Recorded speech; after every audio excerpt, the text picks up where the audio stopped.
How you doing, YouTube? Matt with Massive Beer Reviews, back with yet another review. Double IPA time in the form of Grimm Brewing's Lambo Door. Had a couple Grimm beers, reviewed their Super Symmetry. I think I might have another Grimm floating around in there, but I've had a couple of their beers. They're starting to hit my market, and since New York's not too far away, even though they're kind of like a nomadic gypsy brewer, they're based out of the Brooklyn area, so I can get their offerings every now and then, but not too often, so it's nice to get them when I can get them, and this one comes courtesy of Tom. Brooklyn Tom, thank you very much for sending this off. Really excited to give this a whirl because I'm a fan of the brewery. So let's dive into the can and see what she's got. First off, Grimm Lambo Door. Double India Pale Ale. 8% alcohol by volume. Keep cold, drink down. Government warning, and that be that. Date-wise, we have exactly a month old, which is not too shabby. And label-wise, you know, I get it. I do. I totally get it. The can, I don't mind it. The only thing I don't like about the can is it's trying too hard to be ghetto.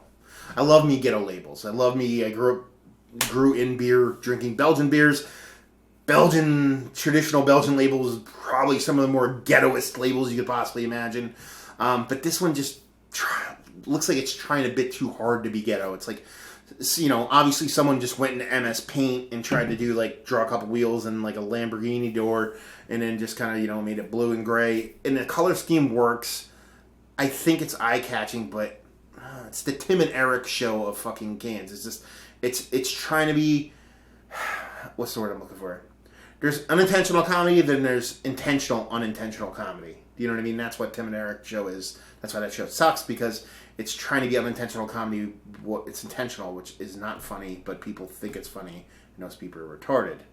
This is kind of like the same thing. It's trying to be ghetto, even though it's ghetto, but it's trying to be ghetto, so therefore it's just a bit too much effort. It's the word a bunch of people hate, the hipster word. He loves that word. He does Strange Bruisings. Go check his channel. He does reviews every now and then. Hates that word, but there is a core hipsterism to it, in that it's just like, how do I put it? And this is a big, long-winded intro, so you could skip a fucking couple minutes if you want to get to the beer. But it's like, you know, the difference between I define hipsters is there's a group of people that get up in the morning and just get out the door and they look like a hipster, and there's a couple of people that spend 4 or 5 hours trying to look a certain way, but ended up looking like that guy who just walked out of the house, not paying any mind. That's the definition, and that's what this kind of looks like. It's just trying a bit too hard. Anyway, let's stop ripping the can, dive into the beer, because if the beer is awesome, then who gives a fuck what the can looks like, you know? So we'll see. Ooh, that's a nice deep pour on there. I just did a IPA review before this thing. Pour the head on that was kind of going ape shit, so this one's a little bit more restrained. Pinky finger, just off white head, rocky top, pretty compact bubbles, and that's a nice haze. It's more of a honey haze than like a yellowish kind of muddled haze. I could smell a ton of sweetness. I could smell a ton of peach and like fruitiness, maybe a bit of star fruit, maybe even a little bit of like a melon kind of honeydew kind of vibe. That's how fragrant this is from how far it is away. So hopefully that comes out in the nose and the mouth, because if that's the vibe I'm going to get from it, I'm going to be happy. Honey too. So let's get a nose on her. Oh yeah, that's all it is. It's peaches and honey and melon and maybe a little kiwi kind of thrown in there. A little star fruit, a little bit of kind of stone fruit, peaches, kind of apricottiness. Then you're getting a nice heaping helping of a sweet honey. That honey malt, I assume, is in there. And this is just fruit juice, is what it is. You give this to me in the morning, not telling me it's a beer, let it sit out, so kind of lost its head, and I'd be like, hey, I got my fruit juice in the morning. Yeah, so that's what I'm getting. I mean, if they're getting all this off the hops that they're using, then kudos to those guys, because You know, that's just bonkers stuff. The way the nose and the flavor profiles that are coming out of these new skull hops are what turned me on to IPAs and double IPAs when I was kind of a hater for a long, long time. So, yeah, she smells what I like beers to taste like. So, she looks cool. She smells awesome. Let's dive right in.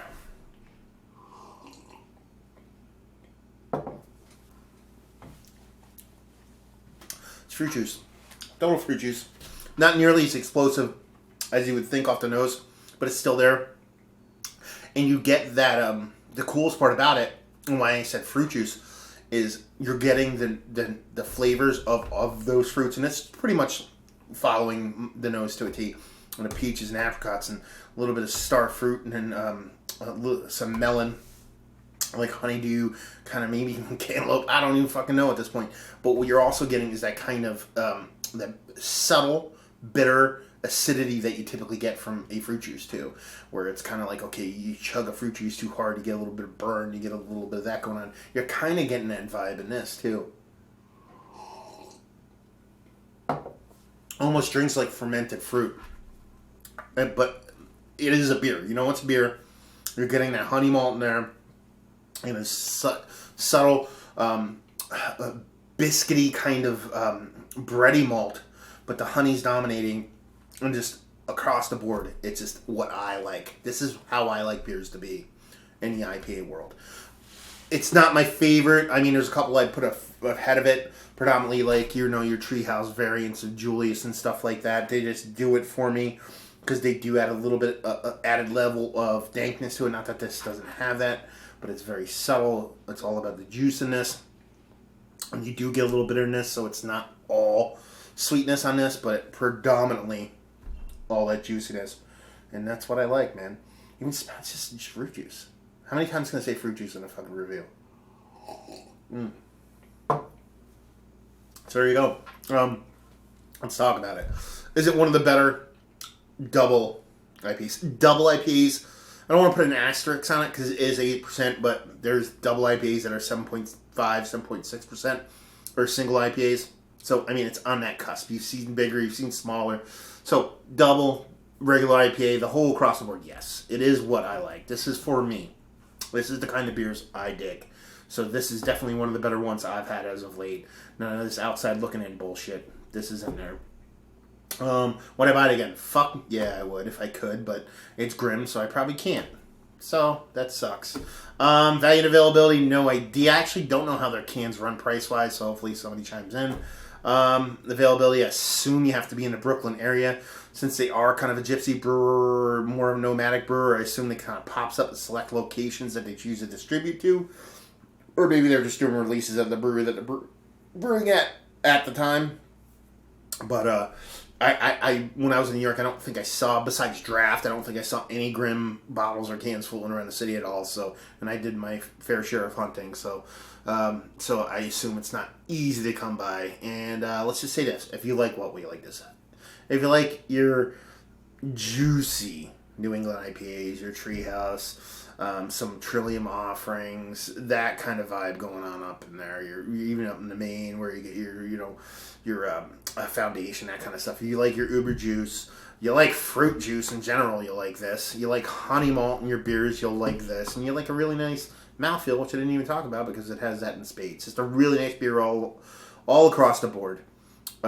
If you're looking for more just straight up fruit juice, leaning stony or melon, or even, like I said, star, and kind of leaving that citrus by the wayside, even though there's subtle notes of that in there, but it's all about the stone fruit, melons, and stuff like that, then you definitely be worth picking up one of these because it's just fucking delicious. So there you go. Another review in the books. Hopefully you guys enjoyed the review. If you did or you didn't, or somewhere in between, please leave a comment in the comment section below, and like, subscribe, and all that fun stuff.